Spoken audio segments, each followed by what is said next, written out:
Hey guys, it's Joe And uh, it's James. from Hack Job. Look, I need to start this week with a very sincere apology.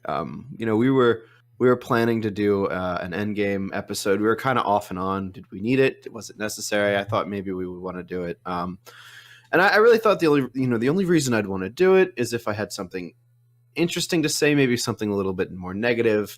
And that's what I thought last week. But now that I'm thinking about it, I really don't have anything bad to say. Wait a second. Oh, I don't know if you got this email, James, but it looks like our request for the Disney bribe money has been denied. Wait, Apparently, what? I know we haven't been around long enough. We don't have a big enough following, so they're not bribing us. But we said they were good. Okay. Oh, Well, I guess we could just go along with what we were going to do anyway. I'm kind of excited. I'm disappointed I don't get my bribe money, but maybe if we do a good enough job bashing them, we can apply for that universal bribe money that we were thinking about. Maybe our mummy episode is a little bit too negative there, but we'll see. Anyway, that's all you guys get as far as an open goes this week. Sorry. We're going to be talking about Endgame. We decided, eventually we came to the decision that we needed to have a full episode about it. I know our original idea was that we didn't need one. But then once I actually saw it, I thought maybe it was an important thing. And, I think that I might have some rewrites that I'm going to throw out there. James, it sounded like you liked it a lot, so maybe you won't. But I did, but I could. There's some things I would have adjusted. Some things I didn't agree with as far as like the direction they went with the end game. Yeah, so but even like ignoring that, it's important I think for us to just address this ending of this giant event in cinema history. I mean, this is completely unprecedented. So it was definitely an ending. It definitely just there was no cliffhanger material. There was no like possibility of a sequel. It just bam. It could have just finished right there. 21 movies, I think, or 22. I'm not sure if this one was included in the list that I saw. Over the course of 11 years built into this. That's astounding. And now, we're finally here. So, I mean, we would be foolish not to at least talk about this. Now, before we get really in depth about Endgame, we can kind of address our, if anything came up this week that we saw. Anything you want to bring up, James? No, none that I have this week. Everything was pretty much sticking to, well, mostly work, and then a lot of the stuff I've been seeing in the past. Right. Yeah. No, I just been chugging along with Game of Thrones and Crazy Ex-Girlfriend, but I do want to address kind of I don't know if I want to say elephant in the room, but if you paid attention to the last 2 weeks of me bringing up Game of Thrones, and if you pay attention today about what I'm going to say about Endgame, you might realize that I have a fairly similar take on both of them. I think I'm of the opinion that I think Endgame could have been better. I think it was fantastic ending. The last third of the movie was amazing, but I think that overall I was underwhelmed, and I think the movie could be better. But I think I felt the same way as far as like the first, at least the first half, when they were trying to right. sort of solve the problem of. But I of the think snap. that even though it might not be living up to exactly what I expect, we got this really amazing ending and like a culmination of all these stories that we've been following for all this time. I have a very similar take on Game of Thrones, but I've been very positive over the last couple weeks about Game of Thrones, and you might be thinking, well, wait a second, like you're sitting here criticizing Endgame for like a little dip in quality when Game of Thrones has the same dip in quality. Doesn't that make you a hypocrite? And like maybe a little bit, but the way I see it is like this. I want to contribute to the conversation in like a way that's constructive. And if you go on YouTube right now and just look up Game of Thrones review, everything is going to be like, Game of Thrones sucks. Yeah, Game of Thrones I've noticed is that. on the downfall. How Game of Thrones fails. Like, I get it, guys. I have complaints too. But, like, we don't need more people bashing Game of Thrones. And honestly, we don't need more people gushing over Endgame. So I'm gonna keep defending Game of Thrones, and I'm gonna criticize Endgame a little bit today. But know that I have pretty much the same take on both of them. They're both absolutely worth watching. And I would even say that even knowing where Game of Thrones is ending up, and we still have one more episode, so I don't want to speak with like, you know, the conviction of having seen it all, but maybe next week I'll have seen it all. Even knowing where Game of Thrones is ending up, I would still recommend anyone go back and start it from the beginning. I think it's still absolutely worth the journey. I think that the story is fantastic. I still think it's one of my favorite shows of all time. We are getting a dip in quality. It's disappointing, but it is what it is. And with that in mind, I think we can get into Endgame. So, when you saw it, obviously more recently than me, right? How long ago did you see it? Yesterday. Yesterday. Okay, so it's pretty fresh. Yeah. What was your overall reaction? So, it was kind of, because I'm not really that big into the whole MCU. The beginning sort of like fell a little slow on me. It was like, okay, I was trying to pick off from where the last movie left off, even though the last movie was really impactful, that ending. And so it was a very low point in the MCU. And then as things were going along and they were trying to sort of rise from this depressive state, because I mean everything was just this sort of like, it's like right after a rainy storm, everything's all dreary and gross, and then all of a sudden Ant-Man comes up and says, by the way, time travel. and then I was like, God, no, they didn't do it. They didn't do time travel. And I got upset because I don't know if you were there, but one of my predictions for like how they were going to solve the issue was either Thanos realizes he's with his giant cosmic level change in the universe, he attracted something Lovecraftian and bigger, and then they had to team up and face the bigger threat, or time travel. And we got the second one. They do make fun of it, and that's okay, I guess, but it still doesn't really, I don't know, I feel like there could have been better ways to do it. But as the rest of the movie went on, they didn't touch too much on the time traveling part. They were in and out, which I enjoyed. Yeah. And then everything sort of built up to this very huge, climactic, very satisfying ending that was just got to the point where you're like, you know what, I'll forgive everything that just happened, because the ending and the production of the ending and the way the entire ending went through, you were like, all right, that was,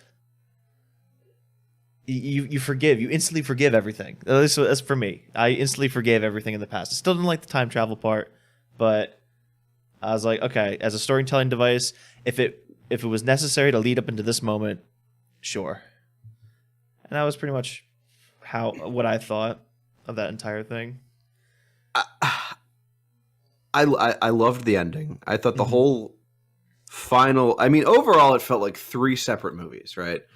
You have your first hour, which is like you're depressing, like, oh, we lost, oh, our lives suck now, except Tony's got a daughter, that's kind of cool, but everybody else is so sad. And then you have the middle one, which is like your heist movie, like let's run through time and like get all this stuff. And then you have the ending, which is like just the most epic anime crossover that like you've ever just dreamt of. Just insane, amazing, cool, 10 out of 10, would watch again 1,000 times. But with that, I felt like there was a kind of a breakdown, a disconnect with the stakes between the characters. So let's talk time travel mechanics for a little while here. I did not like that they did time travel, like you. Neither, yeah. But I don't necessarily. I understand why they wanted to do time travel, not just because it's an easy way to fix everything, although I'm sure that was important. It also gave them this opportunity to kind of just have a nice little nostalgia trip of like the last 10 years of these movies that have been coming out. Like, hey, Member Avengers, member Thor 2. By the way, I don't remember Thor 2. I didn't need to be remembered of Thor 2. You can remind me of anything else in that franchise, but Thor 2. Did we really need that much time with Thor 2? um, but yeah, um, I, but I think so. You can have time travel mechanics in two ways when it comes to a story. And I was really thinking about this today, and I came to this conclusion where time travel can be a function of your plot, or it can be a function of your setting. And what I mean by that is when it's a function of your setting, you're just using time travel as a way to get your characters somewhere else to tell a story, or somewhen else to tell a story that's kind of out of the ordinary. So something that does this really well is like Doctor Who. If you've ever watched Doctor Who, very, very rarely does time, even though the show is about time travel, the time traveling isn't really a mechanic in the plot. He goes in his time machine, he travels with his companion to a new time. They do a thing in the new time. They have to fight like whoever the villain in that time is, and then they go on to the next one and the next one, and sometimes they have to interact with the mechanics of time travel, like, oh, we don't want to change this part of the past. But never really is there a point where like, oh, I screwed this up. Let me go back in time and interact with my former self, or try to avoid that to try and like clear this up. They really very rarely do that. Another example of something that uses time travel as a setting, I would argue, would be the first Back to the Future. Since we already talked about Back to the Future, I can kind of get into it a little bit. Marty gets stuck in the past.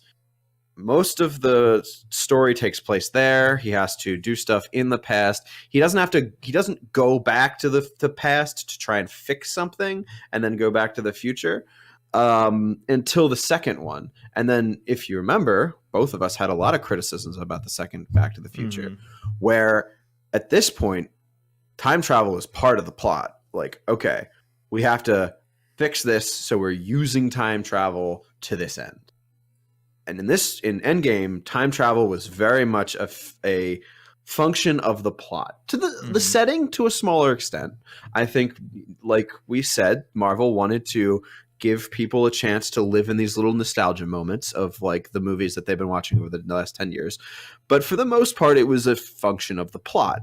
We need to solve this. We need the Infinity Stones. We're going to use time travel to get them.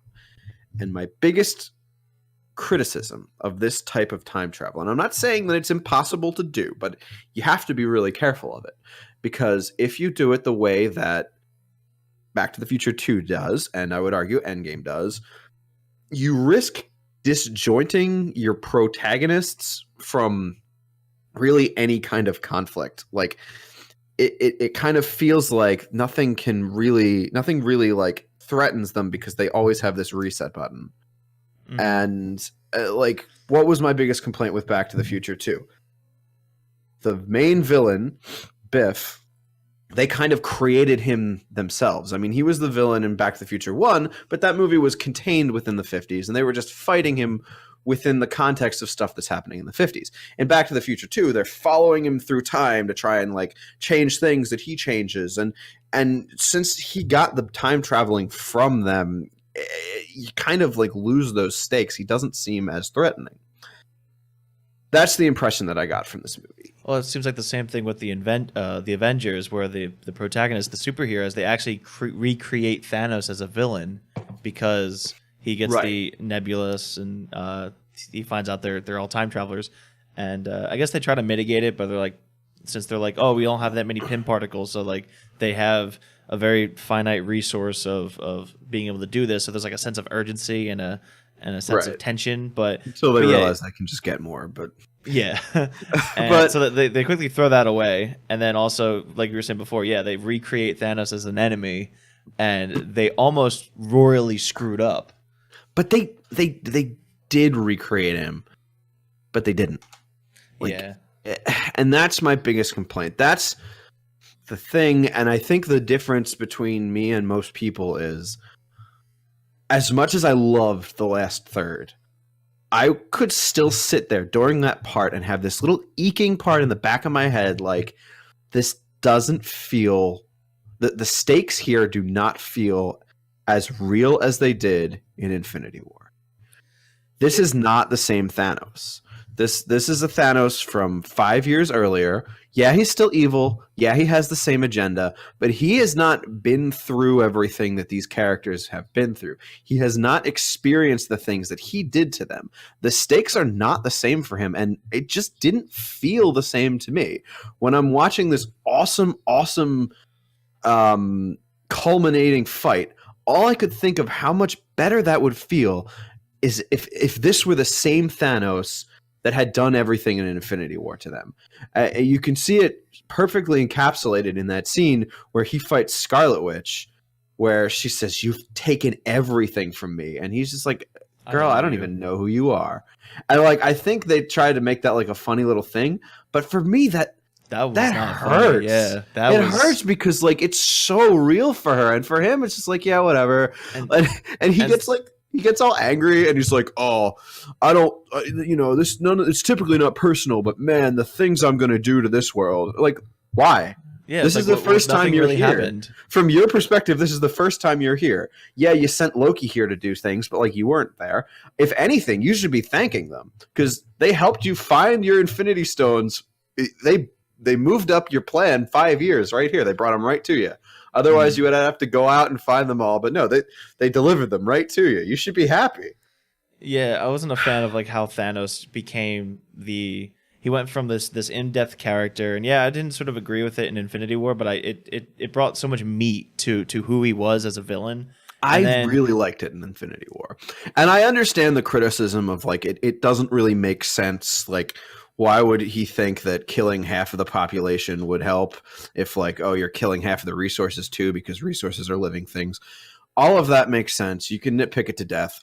I don't really care about it. That's sort of, well, I mean, bringing to the whole idea, like, yeah, ideas can be flawed, but like because he was so set in his mindset, it was the passion that was the right. Sort of the defining factor in his villainous. And in contrast to that, they took that very deeply written, sort of conflicted character. I mean, you saw that with the whole Gamora sacrifice and whatnot, and they just sort of sucked it all out, and then he became just standard bad guy in Endgame. Yeah. And you're just like, and he was trying to spout the same nonsense, but for some reason it just didn't have that 10-year buildup. It just had it had the 2-hour buildup. There was a 10-year buildup for Tony Stark, for Captain America, for Hulk, for Thor, but like, and then even Thanos, because like you were there, like you saw the little bits of his plan in motion, but like for some reason it just wasn't the same Thanos, even though it was the same Thanos. And there was another little disconnect. This one not as egregious, and I don't know how you would avoid it. But when they were having that big fight in the end, there were really 3 different stakes, right? Because you have Group A, which is the 5 or however many remaining Avengers who lived through the snap, who have been through just 5 years of like, oh my God, life is depressing, who are like at the low point and like just really coming back and finally winning. You have Thanos and 2014 version of Gamora and Nebula, who are like, well, we weren't planning to have the entire final fight today, but since you're here. And then you have the third group, which is the snapped people that come back to, for them, it's been like 5 minutes. But that you can't avoid. But at the same time, like it just creates this big disconnect where... Well, they were sort of there. The later third, the final third of all the post-snap people coming back, that served sort of like, one, adds to the epic proportions of the battle, but also to show the audience those little reunion moments, like right. Groot and Rocket and Stark and Spider-Man and right. those things. And I think that's what they were more there for, like the first 2 episodes of this season of Game of Thrones, essentially. Yeah. And I'm not criticizing that. I think absolutely you need them here because this is as real for them as it is for the other people. Maybe not as real, but like these stakes are huge for people like Scarlet Witch and Black Panther, and like to not let them be there would have been And cruel, I would think. and it felt good when they were there. When they were there, they did it in such a way where when they were there, it felt good, which is the Sort of. well. I liked it when Scarlet Witch had that thing with Thanos, because like you know a little bit about Scarlet Witch now, you know what she's been through. So even though she was kind of like stepping aside, same thing with Black Panther and Spider-Man and whatnot. So I think they did that pretty well. What I disagree with though was Go Gadget Captain Marvel, and they that was definitely a shoehorn. Oh, how they like wrote her out and then wrote her back in. Yeah, Yeah, we were all like, everyone's like, "Oh man, everybody go see Captain Marvel because she's going to be such an important character in Endgame." And I'm like, "All right, I'm for it." And I saw Captain Marvel. I'm like, "All right, it was okay. It wasn't great, but I like her as a character. I'm really looking forward to see what she does in Endgame." And then she shows up in Endgame. She saves Tony Stark, and you're like, "Great, awesome." Wait, where'd she go? It's a they're doing the whole thing without her? Wait, where's Captain Marvel? It was a Doe-S Maca Marvel. That's what it was. Yeah. As soon as like it was like the crucial moment, and then she's like, "Oh, by the way, I exist," and then boom, shows her cosmic powers, like being greater than anything, and being able to like face off in Thanos 1v1 when it took like Thor, Captain America, and Iron Man in all together. Or like Captain America wielding Mjolnir the hammer. That was awesome. I'm glad that happened. I would never take that away from him. Even if I'm rewriting, that has to go in there somewhere, obviously. Yeah, and it's just so like you have these three superheroes just like really struggling to take him down, and this is pre-Infinity Gauntlet, and then all of a sudden Captain Marvel just comes up and they're like funk. Well, that makes sense though, lore-wise, right? She's like a friggin' god. No, I mean not a god, but isn't she up there? No, really? Yeah, she's just an alien with superpowers. It's like Thor. It's like, yeah. I thought she was up there. Scarlet Witch is up there though, right? Scarlet Witch is more powerful than Captain Marvel, in my opinion. But that's because it depends on what Scarlet Witch we're talking about. The MCU Scarlet Witch, she was an experiment, so obviously her powers are not as great as Mind Stone, don't they?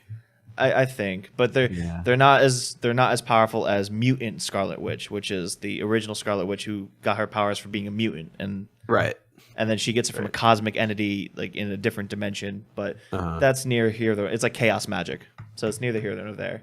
But yeah, I didn't agree with it. I feel like I agreed with it, but I felt it took away from the epicness. That's it, and it was just used as like a shoehorn. Yeah. So they could have written her better, or they could have written her influence in the fight better. Maybe having her show up at in the beginning, like one of those snaky things coming in all of a sudden as a sneak attack, and then she comes in and then the battle starts. Yeah.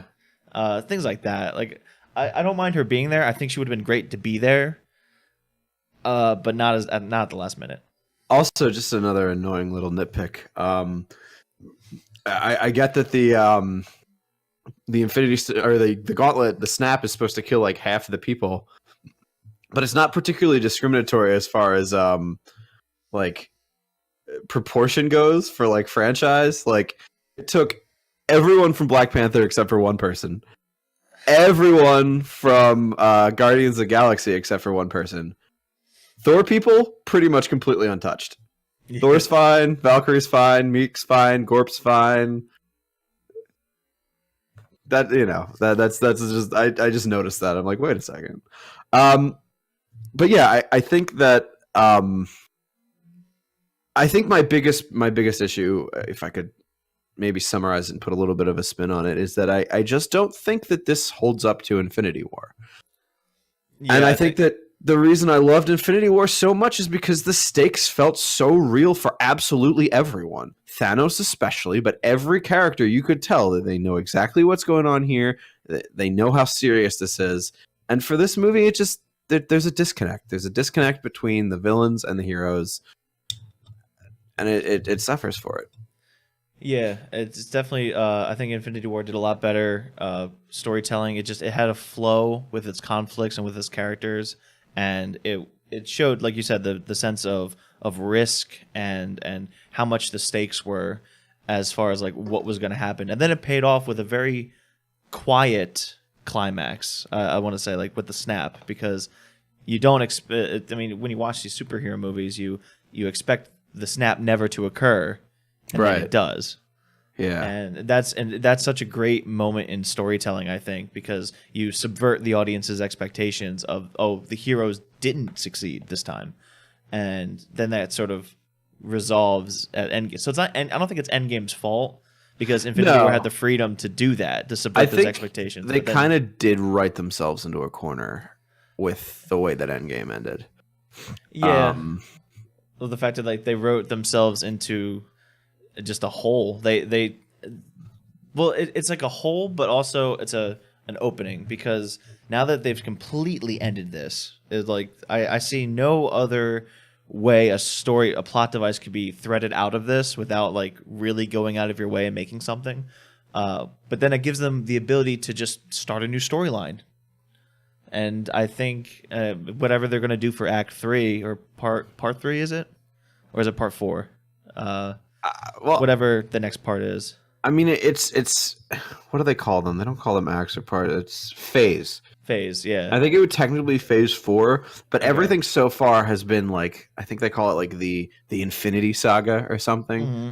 So this next thing, whatever it be, is going to start a completely new saga. Yeah. If they even do it that way, and we I can mean, get more into that, but so I let's do think pitches yeah, I first. want to.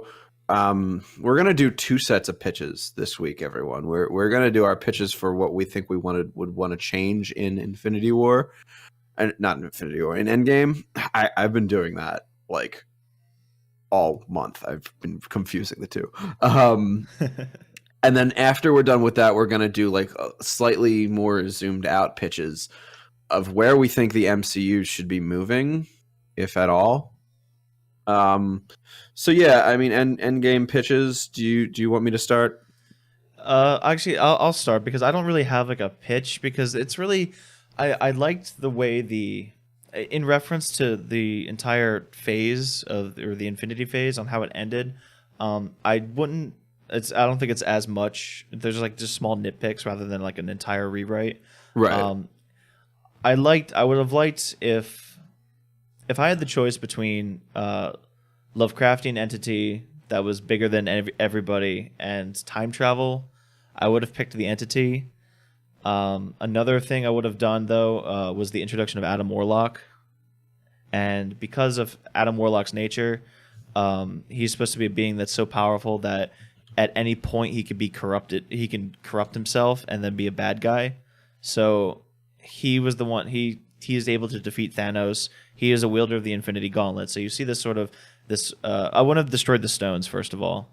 So just But as an aside, I googled Adam Warlock uh, because I've heard of him, but I don't. I never read the comics, so I don't know. Like, he's all over the place. right? To see because I if he's like the next step up, right? I feel like he would probably be their next thing they would go to. Well, see, that's I would agree, but there's actually way bigger beings than Right. Adam Oh, of Warlock. course. Yeah. There's and But they've teased a little bit of it, but like you know you can. well, But this is sort of the cosmo. It's like there's a sort of a hierarchy when it comes to Marvel. You have like your Earth beings, and then you have your space beings, and then you have your cosmic beings, which is a single universe, and then multiverse, and then beyond multiverse, right? So I don't think this cinematic universe should ever go beyond Universal. Like, I don't think it should ever go multiverse. You can touch into it, but when you're dealing with like the Living Tribunal, with the Beyonders or something like that, like things that can destroy literal universes, I think you've killed your cinematic universe. I mean, it's called cinematic universe, not cinematic multiverses. So that's where kind of like I see Adam Warlock as just a counter to Thanos, and then the issue with that, though, is that when he becomes I think it's like the Magnus, or something like that. Uh, then it kind of gets multidimensional. So like it's kind of hard to do that sort of thing. But then you could do like because Adam Warlock is sort of a blank slate. You can have like a corrupted evil villain that's like whispering bad things into his ear, and he thinks it's like what to do, and then the Avengers can sort of convince him. But aside from all that stuff, as far as Endgame is concerned with Thanos, if I had, I would like to have some multidimensional being. I don't know if it's Galactus, if it would be Galactus, but have some bigger entity be attracted to the cosmic change because the snap is a cosmic level change. So it's something comes over and it wants to devour the universe, and then they all have to join forces and whatnot. And I mean, you have each Avenger has their own sort of cosmic level form. It's kind of like an anime, but Oh man. it's but other than that, like it's not the best way to do it. But if I had to rewrite it, I don't like the stones being destroyed because then you can't. I like the idea of fighting fire with fire, and or the ability to steal the Infinity Stones back from Thanos, and then have one of the Avengers have like a redeeming moment. So like with the way the Hulk was able to wield the Infinity Gauntlet at a great cost, or like at the very end with Iron Man, you could still have that same sacrifice, but have it be worth more because it's now the current Thanos, and maybe Thanos, instead of like after wiping out half the life on the universe, then he comes to a revelation that like he goes to different planets to observe what he's done, and they're still like fighting. So then he realizes I have to destroy everything and stuff like that. But before that, the one of the stones gets taken or whatever the case may be. But I wanted to keep it within the context of this time period, and then the snap being rewritten at the current time. There's always a bigger fish. Yeah, and because I like the idea of the heist, and so if they didn't even have to like attract a being, they could just try to steal the Infinity Stones from Thanos because he doesn't have the gauntlet on 24/7 because it's a huge drain on energy, and so they steal the stones, and then they try to fight him again while he's in that form, and then finally the same sort of a smaller battle erupts, but it's more personal, right? So instead of having the grand battle, it's like the same meat but in a smaller package as far as like plot density is concerned, and then but it's more personal. And then you see like Iron Man and Captain America's tears and Thor's tears and all that because they're just coming off of after the snap because it's not 5 years later. So yeah, things are just much more visceral and much more like it would feel better. Like gods would bleed and gods would also cry, and you just have this moment, and then finally they're rewarded with the ability to bring everybody back.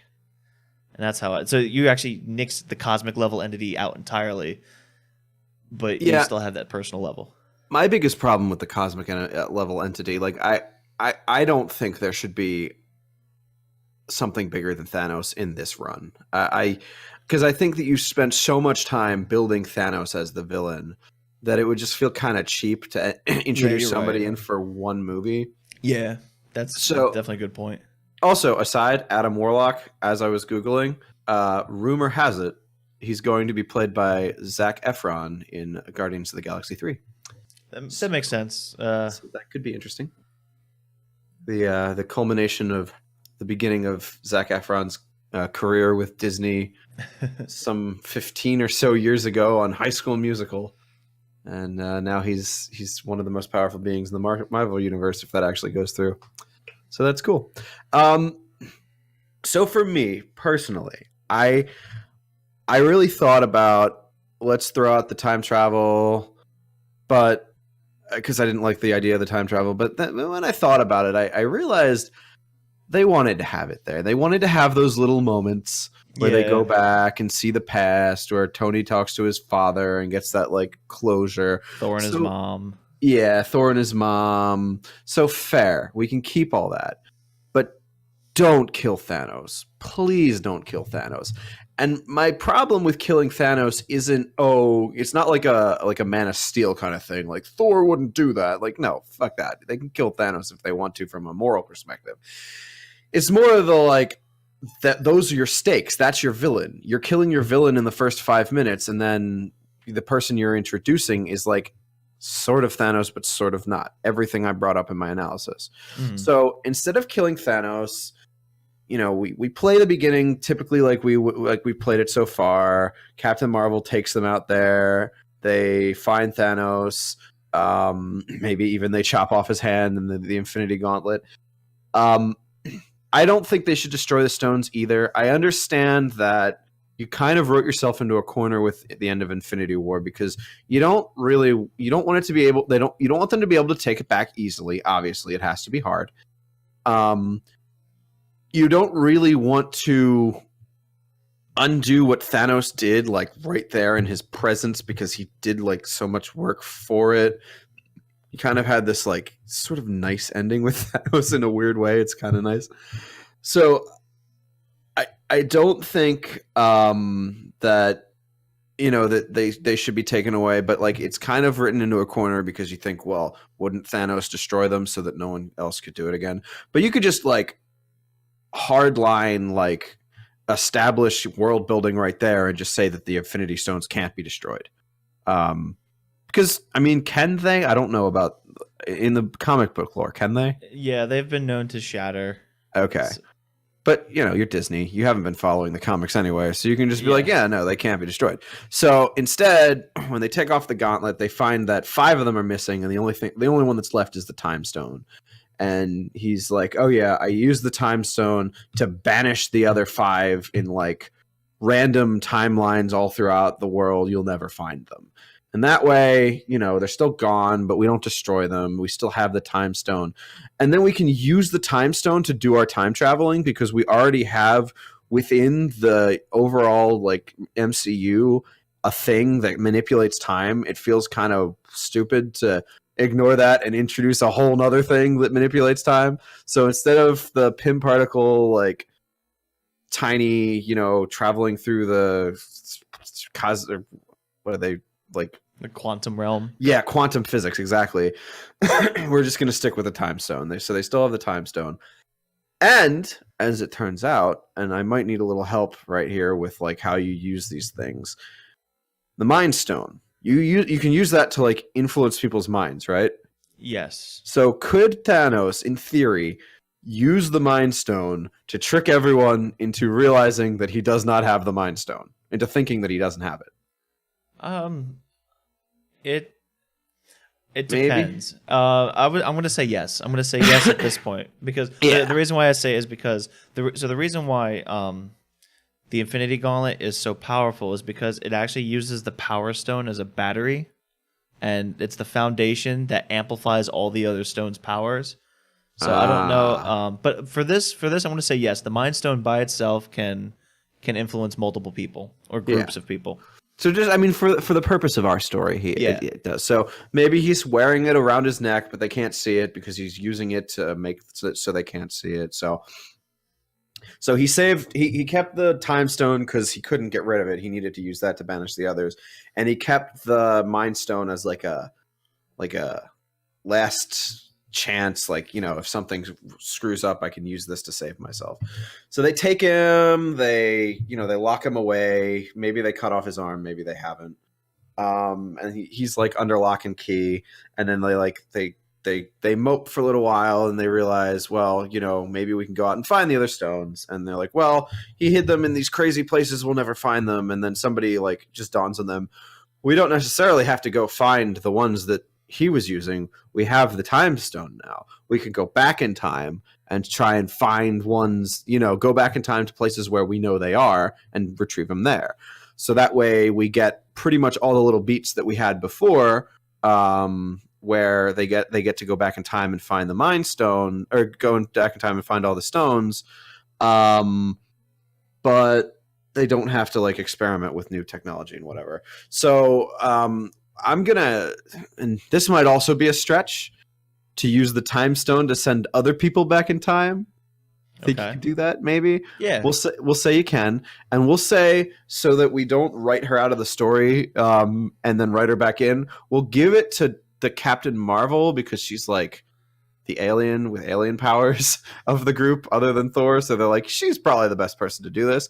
So she uses it and sends them all back in time. But Hulk stays back to like guard Thanos and like work on his own Infinity Gauntlet that he's going to use to like snap everything back because they don't want to use Thanos's for whatever reason that we'll come up with. So everything kind of plays out the way that they otherwise would, except somebody has like their mind altered by Thanos to like get their hands on the Reality Stone and bring that to him so he can regrow his arm because that grants wishes. Mm-hmm. Maybe.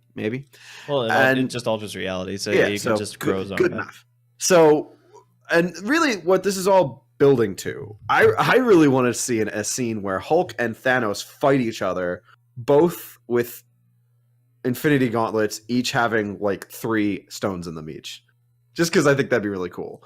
Now, what you're saying, it sounds like whoever has the Power Stone is the winner, but I didn't know that when I came up with this, so we're just gonna say, you know, they have different powers with different things. And the way you can counter that is that you give the Power Stone to the Hulk because that was the plan. Hulk was going to have power, space, and time. The reason being is because the Power Stone to somebody who doesn't know how to use it only amplifies their power. So obviously you have a strong Hulk and more vulnerable Hulk makes him stronger. But if Thanos has the Power Stone, he knows how to use it. So therefore he can literally have any power in the universe. Like whether it's like shape manipulation, telepathy, pyrokinesis, whatever. And that's just like kind of a one-sided fight. Yeah. So yeah, that's more or less it. I want that scene where they fight each other with the Infinity Gauntlets because I think that'd be awesome. I still want them to somehow snap everyone back so that final fight is with Hulk and all of his people and like just everyone who he's ever fought, because I don't want to take that away. That was amazing. Yeah. Captain Marvel is there the whole time, so she's not written out. I don't mind that Thor was a little mopey. I think people were complaining about that. I think that actually gives him a little bit of depth. Yeah, I thought that was good. The fact that because he was the one who had the ability to not have the snap happen, obviously it would hurt him the most knowing that he failed. Yeah, but that's basically it. I like the movie a lot. I just think that it would have been better if they hadn't killed Thor, or if they hadn't killed Thanos. If they could have found a way to pull it off so that the guy that they fight at the end of Endgame is the same guy that they fight at the end of Infinity War. That's it. Oh yeah, I definitely agree. Do that, all else is forgiven. As it stands, I don't hate this movie. I will still rewatch it, I'm sure, plenty of times. I'll watch the entire saga and its entity once or twice, I'm sure. I don't begrudge this movie for what it does. I'm still happy about it, but I can't help but watch it and think, I really wish these stakes were a little different. Well, the good news is that because they use time travel in this phase, I don't think they're going to repeat time travel in the next phase, which is going to be probably way better. Us hope. Yeah. So yeah, but before we like jump into the next phase, I do want to give them credit for certain things. I think the way that they wrote off Captain America was pretty much as good as that could have possibly been. I read up that a lot of people are kind of upset at that because of the fact that he was the one who was preaching not to do anything like too sketchy, and then he goes off and he's with his girlfriend, and he has the potential of there was somebody talking about how like the Captain America's quote unquote death was actually caused the creation of Shield and those things to occur because they were like, this is what Captain America would have wanted, sort of thing. So him being there kind of doesn't allow Shield to manifest in the same way. So you end up basically, the long and short is now the reality that we're seeing now isn't the same reality as that was fixed, quote unquote, because of Captain America's choice. Right. So there might be some subtle differences that maybe Marvel will play with or Disney will play with because of that. I mean, that might just be a subtle hint. The bigger problem is that when you go back in time, you don't stay in the same time stream. Wasn't that the whole point? No, right? You are in the same time stream. That's what they explained it. But didn't they say like, oh, you can't change, because that's why they couldn't just go back and stop the snap from happening. they made it made a different universe. That's why friggin' Tilda Swinton was like, you need to come back and bring these back, or else my timeline is fucked. So like they did that, but like and they Hulk even said like, no, you can't go back in time and alter the past. We can just go back in time and retrieve these things.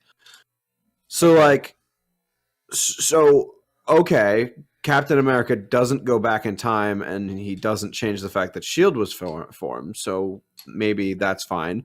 But bigger problem, how the heck do they encounter him there on that chair or that bench? Because he's not in their time thing. He might be an old man, but he's not in their reality. He's got to be in another reality. But well, this is the thing. It's because they didn't explain the time Right. traveling. They were trying to not make it sound like Back to the Future or every other time movie, but they didn't provide a good enough explanation about time travel. They kind of just are like, well, we're all in the same time stream. Like, even though you go back and past, that's your future now and stuff like that. But then they kind of don't follow those rules.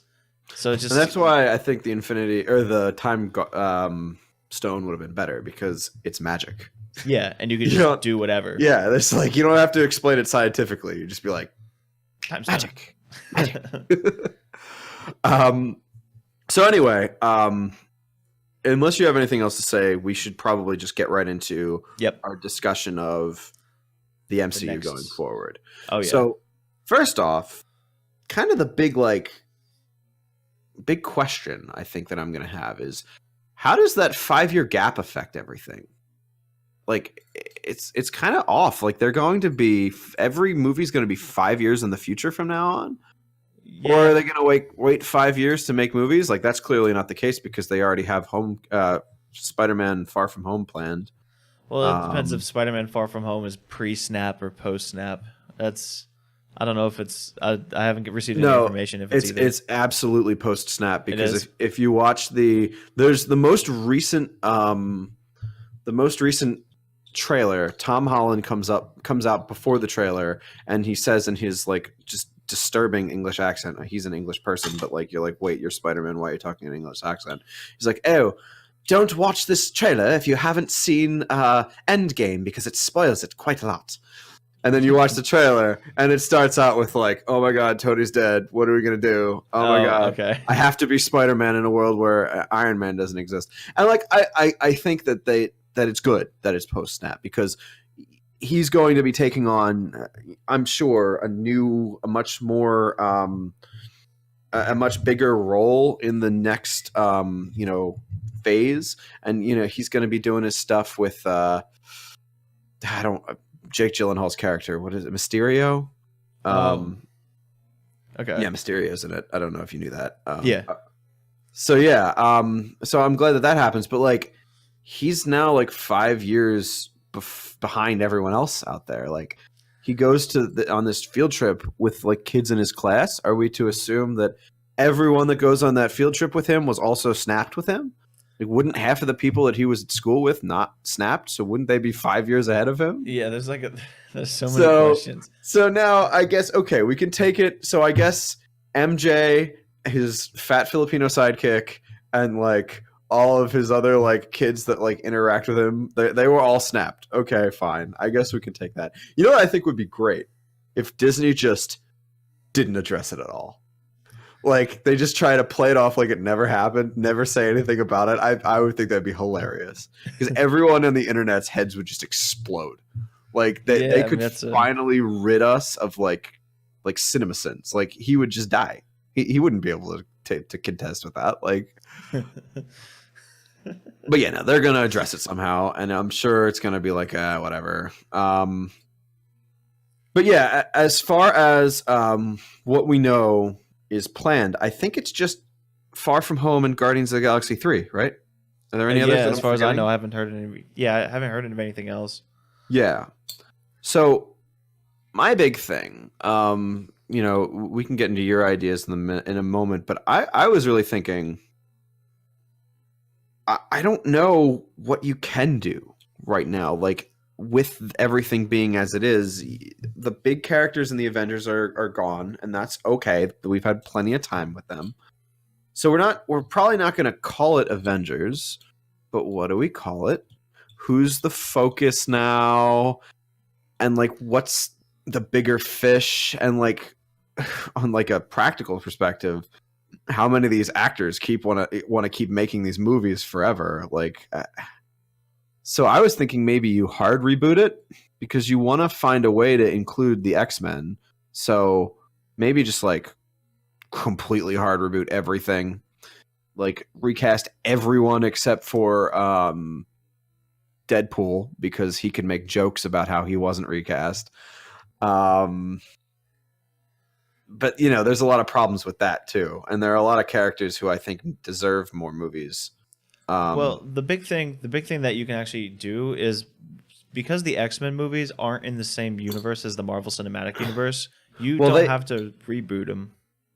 You can just bring them in because in the Marvel Cinematic Universe, no one's heard of like Wolverine. It probably still exists. I mean, right, so like he could just be Patient or Weapon X still in but I in think this time. I would think Disney would want to give them their own intro, wouldn't you think? I mean, it's weird, right, with X-Men because we've had pretty much. I mean, they do take place sort of in the same universe in the weird way that Days of Future Past kind of dealt with that.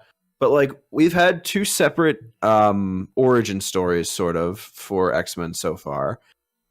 But like now Disney's in charge, I think they're going to want to do it themselves, and I See, wouldn't I don't blame know about them. that. I feel like now that these movies exist, and because there's a whole multiverse thing now because it's Marvel, um, you can safely assume that the origin stories of the previous movies are sort of similar with the origin stories of your current cinematic universe's Right. heroes. So They're gonna recast probably yeah, all of the X-Men. oh yeah, definitely. But they can because it's again we're in this universe, whereas everything else was in another universe. So they could still be this like there can still be a Wolverine and a Logan, but he can look different, or Cyclops or Jean Grey or Professor X and stuff like that, who's still alive, and things like upon that nature. So bringing in those sort of things, you don't have to go to the extent of like a reboot. You could just sort of bring them in, which is very Right. nice. As far as But they also have to address the fact that there are a lot of people out there, myself included, who don't watch the X-Men movies. Like I've seen true, two, three of them. and they'll probably do the thing where like it's like this is Logan, like he used to be a Weapon X, small flashback for like 5 minutes, him breaking out, and then that's it. And then you show his powers, because let's say Iron or not Iron Man because he's dead. Let's say the Hulk, Ant Man, and those people. They're trying to find these people, and they have no idea who these people are. And all of a sudden, they find Logan, and they encounter the people that are trying to capture Logan. So then they help him out, and then Logan shows off his powers in front of the two, and they're like, "Holy shit!" And now you've just got like a little summary of who Wolverine is, kind of like how they did in the first X-Men, where Right. they showed a dude, he got shot up, used claws, and you're like, "Oh, those are his powers." Okay. So who do you think needs their own movie? As far as people like in the existing MCU right now, I mean, obviously we know we're getting another Spider-Man movie. We know we're getting another Guardians movie, thankfully. Mhm. I think I would be very surprised if we didn't get a Black Panther 2, given how successful and how much money that movie made Disney. I know. I don't. That's I'm going to not. happen. I don't know that much about Black Panther, so I don't know who would be the antagonist there. But It doesn't matter. We don't have to know that, but we just have to. We got to know like that's going to happen. I yeah, mean, especially given how little we saw of him in Endgame. I think if they're gonna try to introduce the X-Men, there's gonna be a Beast origin story because that's a really fascinating origin story. Right. Um, I think that they're definitely going to give Captain Marvel another movie because they didn't really use her here as much as they said they would, and we got her whole like intro movie, which is I didn't think was great. And then here's like maybe this is a hot take. I think Scarlet Witch deserves a movie at this point. I think maybe. I love her, and I think that she is criminally underutilized, especially in that last movie. Like Mm, she shows up with all this pain, with all these stakes, and it's just kind of like played as a joke. mm. And like, no, I give Elizabeth Olsen a movie, please. She deserves it. There's also an issue with like the direction of how Marvel wants to take sort of I want to say direction, and I mean this in a very literal way. So when you have right now everything was taking place on Earth, right? So you can either stay the course and travel forward in this direction and keep everything in the scope of Earth, or you can go up and you can go into space. But and I sort of see that with See, when you bring in people like Captain Marvel and Guardians of the Galaxy, if you're gonna make Guardians of the Galaxy, was it 4 now? It's gonna be 3, Three. and Sorry. it looks like Thor might have a role in that, Okay. which I am all for. So now, I want more Thor shit. I loved Ragnarok, and I want more. yeah. Give me more. So now you're bringing in these people. So then I'm expecting a Nova movie and the Nova Corps, which is the Marvel's version of the Green Lantern Corps. Right. They're gonna come in. Isn't that and- what Glenn Close was in the first Guardians movie? I'm not sure. I have to go back and Remember? look that up. Do you remember the first Guardians movie? Like, wasn't there a group of people who like sort of? I don't remember. I don't think it was the Nova Corps. Was it not the Nova Corps? I don't know. No. Fuck if I know. But they're sort of like galactic policemen and whatnot. So I you bring in think those that might have people. been the Nova Corps. You know that from the trailer, where they're like, "Who are these guys? Look like a bunch of assholes." And John C. Riley's there. Oh no, that's not Nova Corps. No, No, okay. the Nova Corps was founded by one member.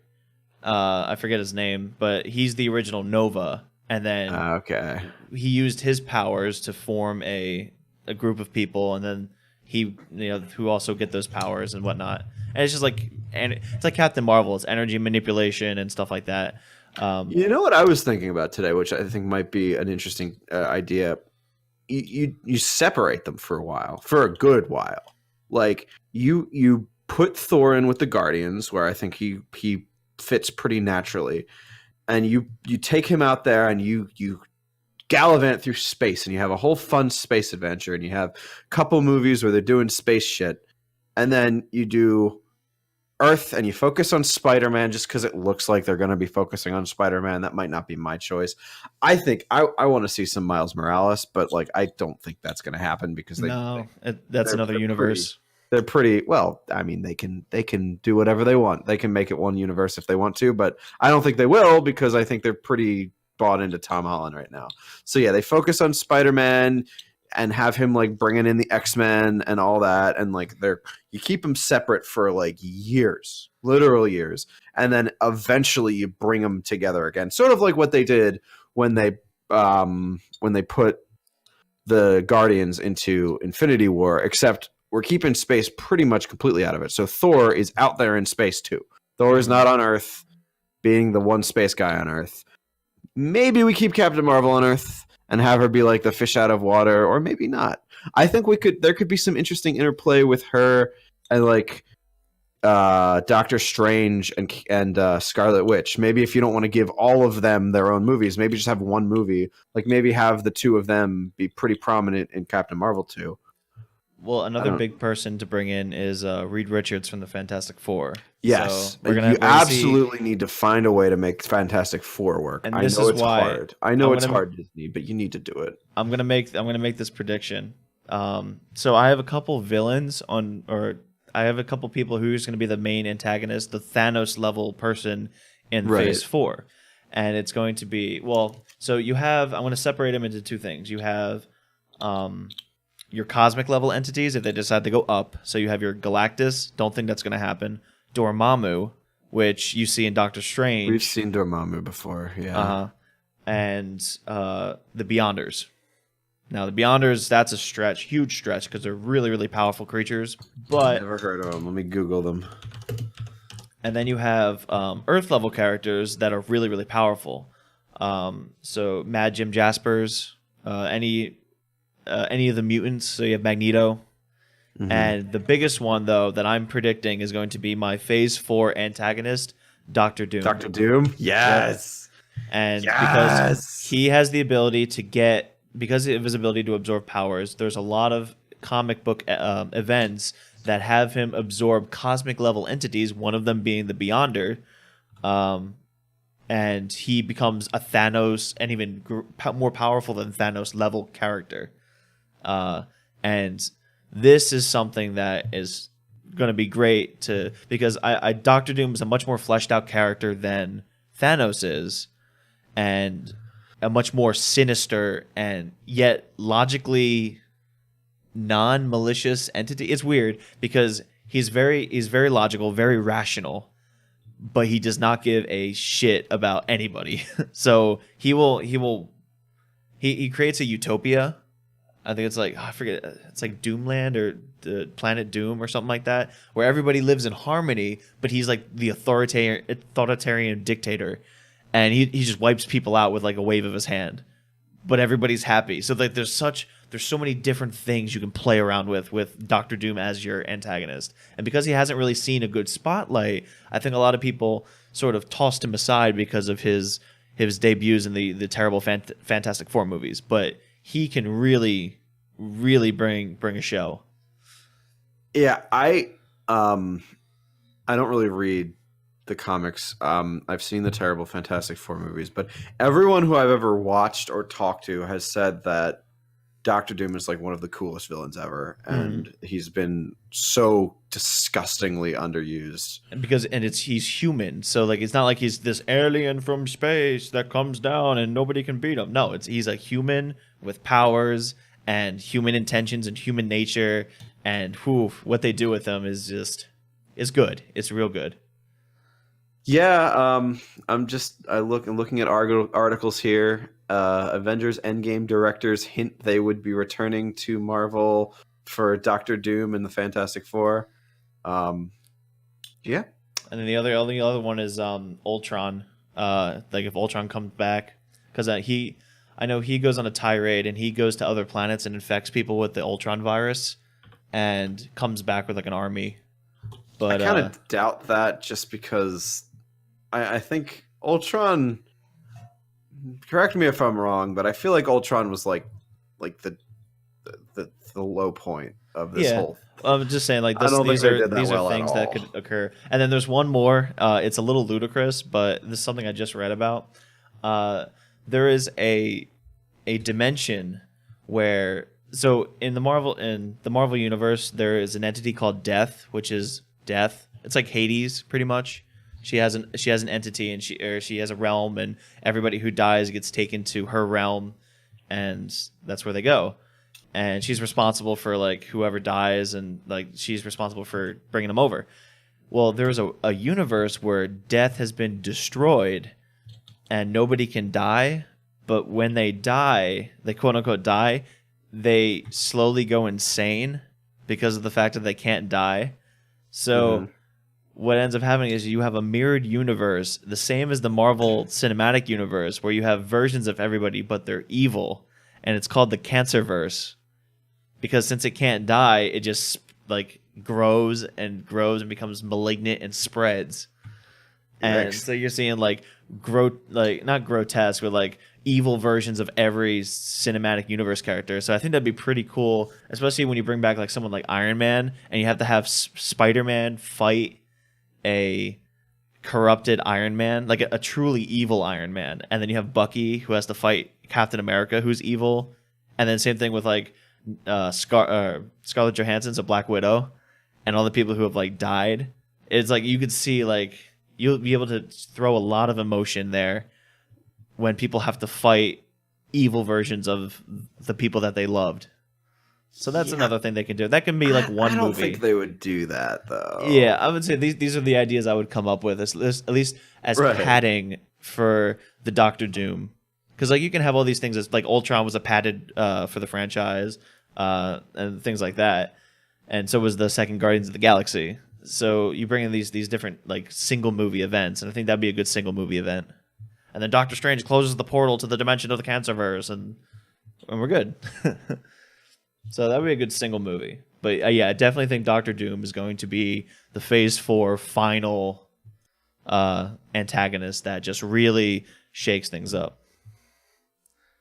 Well, I hope you're right, and I hope they continue, I know this might be weird for me to say, but I hope they continue working at this pace.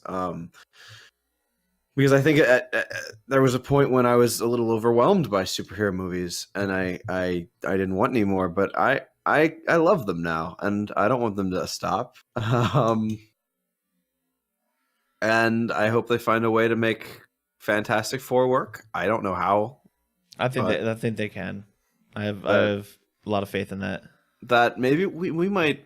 I've teased this in the past. We might have a full episode on that sometime.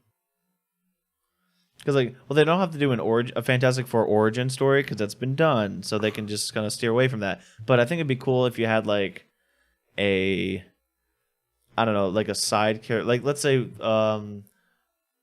like a Captain America movie with the new Captain America, but he's having a hard time fighting the villains. So Reed Rich, like the Fantastic Four, come and help him, and I think that's enough to introduce them. I don't think they need a new like a full movie. I just think they need just to be there, like So in do there. you think they're gonna give what's his name? They're gonna give Falcon like full Captain America movies? I kind of don't think so. And like, no offense to the guy playing him, but I just think that it's because the guy that they have as the new Captain America isn't like a huge star. Yeah. And I think that unfortunately that stuff kind of does matter. Okay. Well, as in the lines of maybe like the next Hulk movie, because I know Hulk works. Well, Hulk and the Thing have kind of like a sort of a rivalry. I can imagine. I hope they get rid of Professor Hulk. Yeah, what is? I'm curious as to what your take of that is. It was all right. It was good for this movie, but that's it. How I do think you? they. But how do you get rid of that? Well, I thought they were going to get rid of it with the killing off With of the Black snap? Widow. No, the killing. Yeah. Because yeah, and then what happens is that his grief would have been so much that the completely separates. They completely Right. separate from one another. You have things like I think there's also an enemy that had the ability that was able to rip apart Banner and Hulk from one another, and then because of that, you can have it so that Banner's so happy to be rid of the Hulk, but now the Hulk's unstoppable, so they have to force each other to go together, and now Banner still sees the Hulk as a curse rather than a cure, like what he saw before. So it's I guess things like that. Is there a comic book? Is there a comic book Professor Hulk? Like, is that something that's happened before?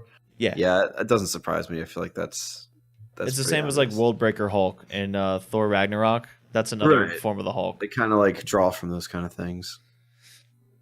Yeah, and it's just it was good for this movie. I think hopefully they don't stick with it because watching I mean, if there's another Hulk movie, I don't think it'll be nice because like what makes Hulk a great person or a great superhero to watch is the interactions between a person trying to keep control of their emotions and then the consequences of not having those emotions be under control. And then when you have something like grief, like especially like huge amounts of grief, sometimes it's not good to bottle those things up, and then you can send a lot of good messages that way, in my opinion. This might be their way of just saying that there's not going to be any more Hulk movies. That too. Mark Ruffalo has never had a Hulk movie. Yeah, Like he's been the Hulks for the entire Avengers thing, but the Hulk standalone movies had different actors in it. Mhm. Edward Norton was the most recent. I forget who was playing in the Ang Lee one. I don't think that matters at all, really. No. But like they could just keep him like this and kind of maybe relegate him to like the guy in the chair, and like they'll only take him out for. But then like that kind of like it removes the whole aspect of the Hulk. That's true. So Actually, that would work a lot better if he wasn't Professor Hulk. If he was just Banner, and like you get like a good 5 or so movies where he just doesn't even have the ability to turn into the Hulk, and he's just like the guy who's doing all the science while the new Avengers are like doing their new avenging, because you don't really want like because all the other big Avengers are gone. Iron Man's dead, Captain America's retired, Black Widow's dead, Hawkeye's retired, and Thor is now a Guardian of the Galaxy, essentially. So Yeah. Hulk is basically like the only one around, and I Hulk and think Nick Fury, yeah. they kind of want to. I would think they would want to kind of separate him out a little bit so that you get the new peoples have their way, like basically Spider-Man, and Yeah, I think that'd be I pretty think cool. yeah, and Especially because then what you can do, what I think would be really cool with that idea is, so you have Nick Fury, since he's here now and he's still the director of Shield. He still gives orders, but now Banner is now the scientist that researches everything. And then you can have like an invasion scene where like the bad guy like turns up into the tower and like invades it and does like destruction, and then Banner can like put his glasses down and then turn into the Hulk to defend the tower. I think that'd be pretty cool. yeah, and like Because you don't see him after a while. you get Banner with no Hulk for like 5 movies. Yeah, and then the You're just sixth like, movie where when that is he? happens, you're like, oh, here he is. And the So only you, problem I could see with that is like, would Mark Ruffalo really want to do that? yeah, Sit through 5 movies and then eventually like turn into Hulk. I don't know. I don't know how much. because like, well, the less he's Hulk, the more he can act. You know, so That's I true. don't know. But yeah, Yeah, the I whole don't know. I do worry about things like contracts and these people, they're not going to want to be in these movies forever. And I think that Robert Downey Jr. and Chris Evans got nice send-offs. And I hope that everybody else is willing to stick around for a little while and see where these go. I do have my doubts though about the new group of Avengers because Yeah. I mean the original Avengers were real heavy hitters as far as like acting and like like just by presence. Like when they were there, you're like, wow, they're there. So if we assume that Hulk is now taking a sort of a side role, there's now no original Avengers in this group. So I mean, and I'm cycling through my head the new people, and I'm not excited. I don't have a good feeling that they can Well, carry that movie or the movies that well. because there's the difference between like the characters themselves and the acting chops. Like I have no doubt that Benedict Cumberbatch could carry a franchise, but I don't know if he could carry a franchise as Doctor Doctor Strange. Strange. I Same don't. thing with like the Vulture or like the now Captain America or War Machine, or these are really Well, secondary, I even think tertiary. I think the Vulture. I think Captain America is the exact opposite. I think that having a new Captain America is an awesome thing for a new franchise, but the guy who plays him, like, who is is kind that? of unknown. Yeah. Right? Yeah, and that's the exact opposite of Doctor Strange. If I don't know, And maybe Doctor Strange could like lead the Avengers, but that just doesn't feel like what he would do as a character. yeah, and then you have the same thing. You have these heavy hitters like let's say Black Panther, which is now a Marvel, heavy hitter. Well, he's not going to be there. He's going to do his own thing. He's going to be king. And then you have Yeah, Ant-Man. Ant-Man's not a Avengers person. He's going to go do his thing. And then you have Spider-Man.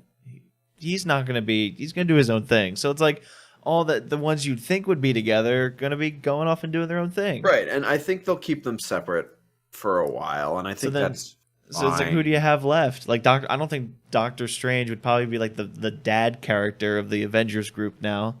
I don't know. And even still, I think he's going to go off and do his own thing. So it's like the people who are Well, left. that's kind of the point for now. I think that they're not going to have an Avengers big crossover movie for a while. I don't think they should. I think they should work in the individual spaces. Well, yeah, but I mean, like even when it is time to bring everybody together, it's still going to feel a little disjointed. I think. Well, that's what the intervening years will do the work to make that work. Yeah, so it's That's a weird gonna. way to say it, but it's all down to honestly, the Fantastic Four could carry it. Let's say I If it's think good with enough, the let's say with the introduction of the Fantastic Four and the X-Men, I think those are going to be the ones that to be okay. Yeah, actually, that's what I think. I think instead of the Avengers, it's going to be X-Men for the Phase 4. That's going to be the series, quote unquote, thing. I think that it's going to go Avengers for the first half, and then so we already done the first half, right? So when we go into the next phase, it's just going to be X-Men and the Fantastic Four. And I think we're going to see no Avengers, like no Avengers as a main role, just as like a secondary or supporting. right? I mean, Spider-Man will. They're gonna want to Spider-Man will come in, Doctor Strange will come in. using Spider-Man. And as far as like their single ones, they'll definitely do that. But as far as like having group things together, I think Right. yeah, having Spider-Man coming and helping the X-Men, Deadpool coming in helping the X-Men, uh, the Hulk coming in and doing that. I think those are good, but I think as far as like an Avengers quote unquote cast, it's going to be the X-Men or Yeah. Fantastic Four. X-Men and Fantastic Four. I think we'll probably get one more Guardians movie, and that'll probably send off most of those characters. It's kind of a shame. I think they'll probably send off Thor pretty soon. Um, I think I think that they'll probably like push Captain or no, I don't think they'll push Captain Marvel to the side. She's pretty important. They'll probably push Doctor Strange to the side, and he'll get like a little bit from here and there. I'm really afraid for Scarlet Witch. I think that she's been underused. We haven't seen enough of her, and I'm afraid that they're just going to push her aside, and that'll be sad. Yeah. But who knows? It's a new day, and it's the first time where we're not really sure what's going to happen, and it's interesting. Well, I know I personally can talk about this for hours as far as like the direction of this, but I think this is a good time to sort of Well, I come I to a can't because I don't know nearly as much as you do, so I'm glad we're actually. yeah. I think we should come to a close, or at least do some final thoughts and pick the next movie. So last time we had some ideas. Pocahontas, I think, was, or you Pocahontas, Lone floated Ranger, Moana, Lone Ranger. Yeah, Moana. I want to have something where we address treatment of Native Americans. So do you want to do a double feature, or will you not have time to watch that? Because we could do Pocahontas and Lone Ranger sort of together. Um, Uh, I don't think they interact too well together. I think if you're okay, going to do a double, you want to do Pocahontas Moana, and I'd be okay. fine. So okay. Then let's do a double feature of Pocahontas and Moana. All right. So that is the next agenda. Pocahontas, just the first one. Don't even talk about the second one. I might bring it up, but I'm not going to watch it. God no. Well, yeah, for our listeners, you don't have to watch the second one. We don't want to put you through that. But Pocahontas and Moana. And until then, Joe, do you have any final words or thoughts? I think I'm good. I'm excited to see where the Marvel movies go. Okay. So until then, we will see you all next time. Goodbye. Farewell, everyone.